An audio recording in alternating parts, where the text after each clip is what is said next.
Hi friends, आपल्या सर्वांचे पुन्हा एकदा आपल्या चॅनलवर स्वागत आहे. मित्रांनो, संयुक्त पूर्व परीक्षा गट क 3 एप्रिलला जी आपली एक्झाम होणार आहे त्याची तयारी आपण करत आहोत. टेस्ट 3 मधलं आपण आज प्रश्न सोडवणार राज्यशास्त्र, जे की आपण पॉलिटी म्हणून ओळखतो.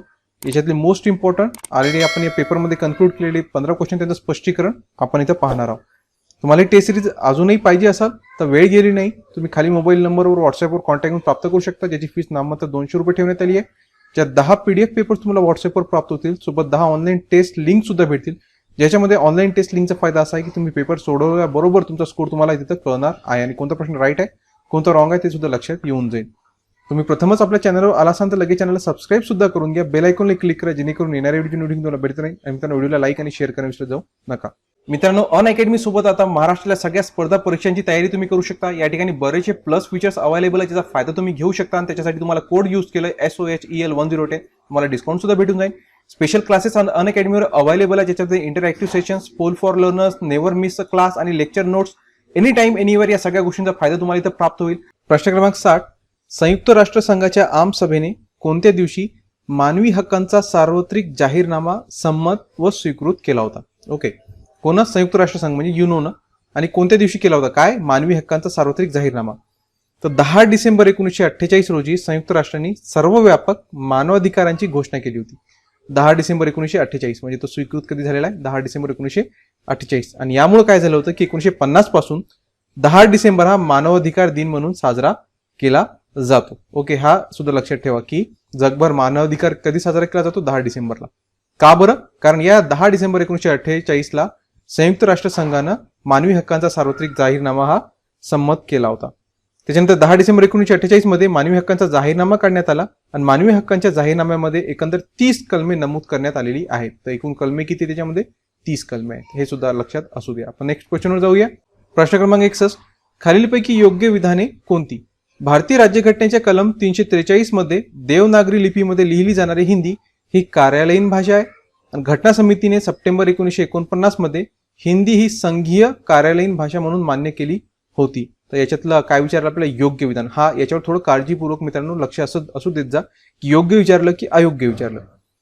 तर भारतीय राज्यघटनेच्या कलम 343 मध्ये पहिल्या अनुच्छेदानुसार हिंदी ही भारताची राष्ट्रभाषा नाही आहे, असं कुठेही उल्लेख नाही की राष्ट्रभाषा आहे म्हणून. राष्ट्रभाषा नाही असं कुठंच राष्ट्रभाषा आहे म्हणून उल्लेख त्याच्यात नाही आहे.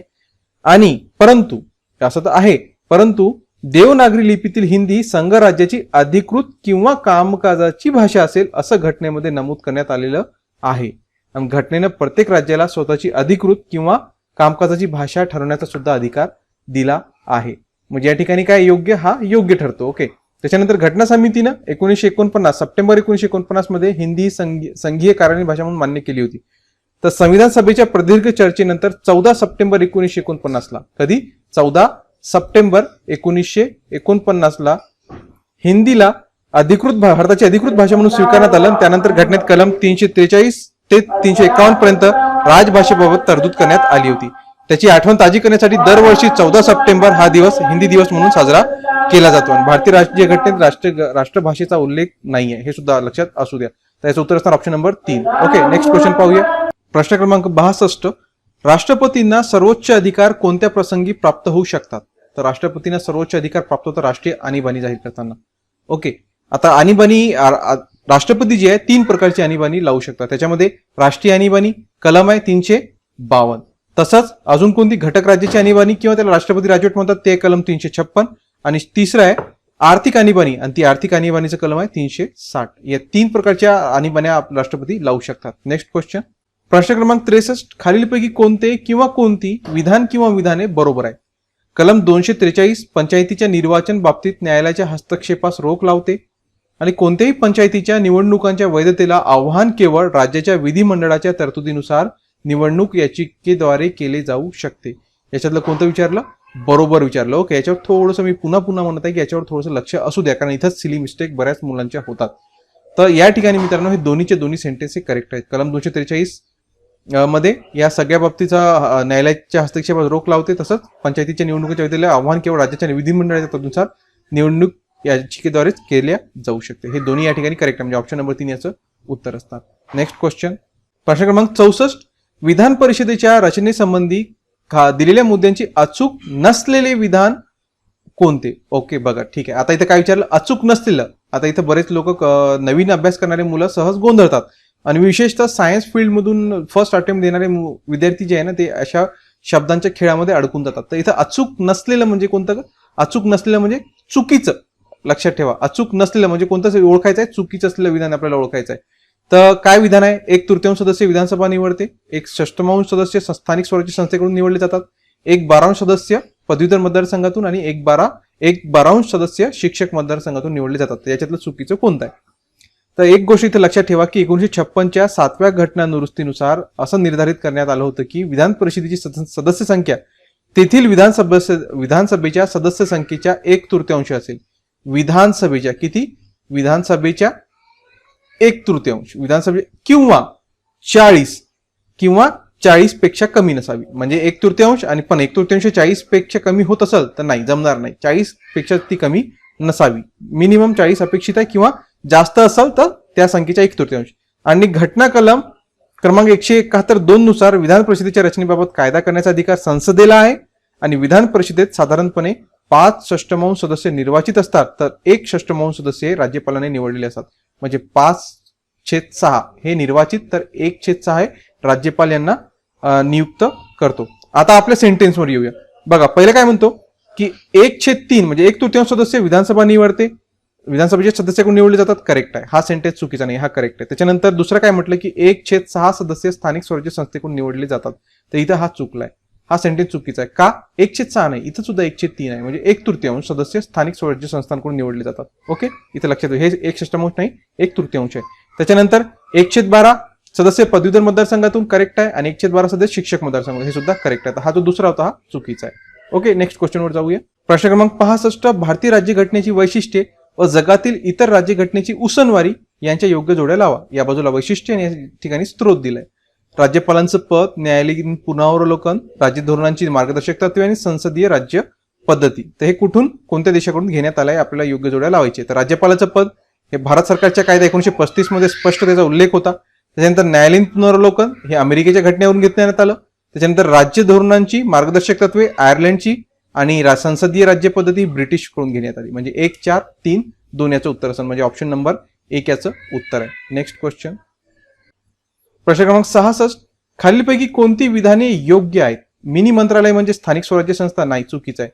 आणि मिनी विधानसभा म्हणजे जिल्हा परिषद व पंचायत समिती, नाही, फक्त जिल्हा परिषद आहे ना, पंचायत समिती त्याच्यात इन्क्लूड होणार नाही. म्हणजे इथं हा सुद्धा बी सुद्धा चुकीचा आहे. म्हणजे खालील विधाने योग्य कोणतंच नाहीये, दोन्ही चूक आहे. म्हणजे उत्तर काय असणार? ऑप्शन नंबर 4 याचं उत्तर असणार, दोन्ही चूक आहे. नेक्स्ट क्वेश्चनवर जाऊया. प्रश्न क्रमांक 67. खालील विधानांचा विचार करा. त्याच्यात 2 विधान आहे, ए आणि आर. विधिविषयक संबंधांबाबत केंद्र सरकारचं स्थान घटक राज्यांपेक्षा श्रेष्ठ आहे आणि सामायिक सूचित किंवा राज्य सूचित न सांगितलेल्या कोणत्याही बाबी संबंधी कायदा करण्याचा संपूर्ण अधिकार संसदेला आहे. पुढील पर्यायामधून तुमच्या उत्तरांची निवड करा. ओके, हे दोन्ही सेंटेन्स तर करेक्ट आहे. वाचल्याबरोबर आपल्या लक्षात येतं की दोन्ही सेंटेन्स करेक्ट आहे आणि जो आर आहे ना तो एचं योग्य कारण आहे. म्हणजे ए आणि आर दोन्ही सत्य आहे आणि आर जे आहे ना ते एचं योग्य कारण आहे. Next question. अनअकॅडमीवर बऱ्याचशा बॅचेस सुद्धा अवेलेबल आहे, ज्याच्यामध्ये मिशन खाकी पोलीस भरती बॅच नंबर 26 सुरू होत आहे 30 मार्च पासून. जे एलिमेंटर्स तुम्हाला स्क्रीनवर दिसत आहे, लिंक डिस्क्रिप्शन मध्ये दिली आहे. लवकरच या बॅच जॉईन करा आणि पोलीस भरतीची आपली एक जागा पक्की करा. प्रश्न क्रमांक 68. खालीलपैकी कोणती जोडी बरोबर नाही? ओके, चला. घटना दुरुस्ती आणि त्यांचं वर्ष दिलंय, त्याच्यातलं योग्य जोडी आपल्याला ओळखायला सांगितली. तर पहिली घटना दुरुस्ती ही कशाशी संबंधित होती? तर पहिली घटना दुरुस्ती संबंधित होती जमीन सुधारणा संबंधी आणि ती 1951 ची होती. ही जोडी करेक्ट आहे. आता इथं हे पहिली घटना दुरुस्तीचा उल्लेख आला म्हणून हे महत्वाचं आहे. पहिली घटना दुरुस्ती आहे ना, त्याच्यामुळे इम्पॉर्टन्स याला प्राप्त होतो. तुम्हाला थोडंफार याचं पार्श्वभूमी सांगतो मी. तर भारतीय राज्यघटनेतील पहिली घटना दुरुस्ती ही घटना अंमलात आल्याच्या दुसऱ्याच वर्षी, म्हणजे कधी झाली होती? दुसऱ्याच वर्षी म्हणजे 18 जून 1951 ला झाली होती पहिलीच घटना दुरुस्ती. आणि घटना दुरुस्तीचा विषय संविधानाच्या अंमलबजावणीनंतर दुसऱ्याच वर्षी इथे समोर आला होता आणि पहिल्या घटना दुरुस्तीचा मसुदा जो आहे डॉक्टर बाबासाहेब आंबेडकरांनीच तयार केला होता. हे एक याच्यातलं विशेष आहे. आणि देशातली जमीनदारी पद्धत जी होती नष्ट करण्यासाठी नेहरूंनी जे पाऊल उचललं होतं त्याला डॉक्टर बाबासाहेब आंबेडकरांनी खंबीर साथ दिली आणि सामाजिक न्याय प्रस्थापित करण्याच्या दृष्टीने ही घटना दुरुस्ती महत्वाची होती.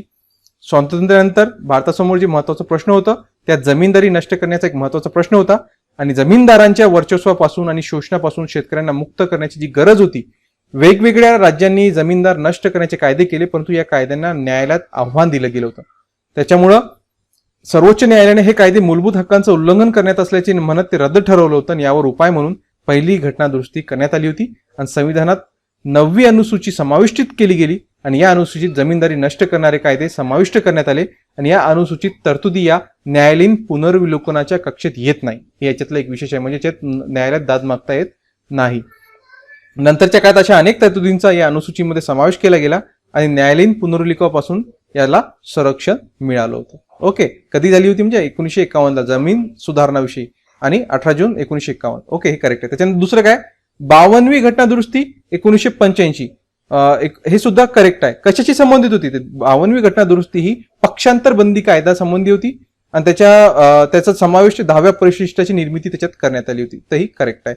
61वी घटना दुरुस्ती 1989ला मतदारांची वयोमर्यादा 21 वरून 18 वर्ष करण्यात आली होती 1989ला. ही सुद्धा करेक्ट आहे. आता उरलं एकच आहे, म्हणजे तो चुकीचं राहणार आहे ना, तर बरोबर नाही, म्हणजे ते चौथंच राहणार आहे. काय सांगितलं बघून घेऊ आपण. तर 86वी घटना दुरुस्ती काय म्हणते, 2000ला करण्यात आली. नाही, हे चुकलं. का बरं चुकलं? तर 86वी घटना दुरुस्ती ही 2000ला नाही, तर ती करण्यात आली 2006ला. आणि काय होती? तर हे होतं 14 वयोगटातील 6 ते 14 वयोगटातील मुला मुलींना मोफत व सक्तीचं शिक्षण त्याच्यामध्ये इन्क्लूड करण्यात आलं, परंतु ती कधीची 2006ची आहे, त्याच्यामुळे चुकलंय. नेक्स्ट क्वेश्चन पाहूया. प्रश्न क्रमांक 69. मुख्यमंत्र्यांच्या कार्यकालासंबंधी खालीलपैकी कोणती जोडी जुळत नाही? तर पहिलं काय, राज्यपालांनी नियुक्त केल्यापासून कार्यकाल हा 5 वर्षासाठी निश्चित असतो. बघा, 5 वर्षासाठी असतो हे तर समजू शकतो, पण निश्चित असतो हा इथं थोडं वादग्रस्त आहे, म्हणजे हे जुळत नाही. इथं पहिलंच आपल्याला इथं सापडलंय. आपण थोडंफार याचं मुख्यमंत्र्याच्या निवडीबाबत काय काय गोष्टी आहे आपल्या संविधानामध्ये ते तुम्हाला सांगतो. बघा, मुख्यमंत्र्याच्या निवडीबाबत राज्यघटनेमध्ये कोणतीही स्पष्ट तरतूद नाहीये. कलम 164 नुसार, कोणतं कलम? कलम 164 नुसार राज्यपाल मुख्यमंत्र्याची नियुक्ती करतील असं म्हटलं आहे आणि संसदीय शासन प्रणालीच्या संकेतानुसार बहुमत प्राप्त पक्षाच्या नेत्यांना मुख्यमंत्रीपदी नियुक्त केले जाते. हे त्याच्या पाठ एक नियम आहे, 164 कलम सांगतो. आणि एखाद्या व्यक्तीने मुख्यमंत्री म्हणून नियुक्त होण्यापूर्वी बहुमत सिद्ध करावं असं नाहीये. त्यामुळे राज्यपाल एखाद्याला मुख्यमंत्री नियुक्त करून नंतर ठराविक कालमर्यादेत बहुमत सिद्ध करण्यास सांगू शकतो. हे राज्यपालाला एवढा अधिकार आहे. विधिमंडळ सदस्य नसलेल्या व्यक्तीला मुख्यमंत्रीपदी नियुक्त केलं जाऊ शकते, पण नियुक्त केल्यापासून 6 महिन्याच्या आत ती व्यक्ती विधिमंडळाच्या कोणत्याही एका सभागृहाचा सदस्य बनणे आवश्यक असते. ह्या म्हणजे वारंवार अशा घटना घडल्या आहेत. आपल्या महाराष्ट्राचे सध्याचे जे मुख्यमंत्री आहेत त्यांच्यासोबतच हा प्रकार घडलाय. त्याच्यानंतर पश्चिम बंगालच्या ज्या नुकत्याच ममता बॅनर्जी त्या हारल्या होत्या विधानसभा, परंतु त्या मुख्यमंत्री बनल्या आणि पुन्हा मग दुसऱ्या विधानसभा क्षेत्रातून त्यांनी उभं राहून मुख्यमंत्री आता त्या 6 महिन्याच्या आत निवडून सुद्धा आले आहे.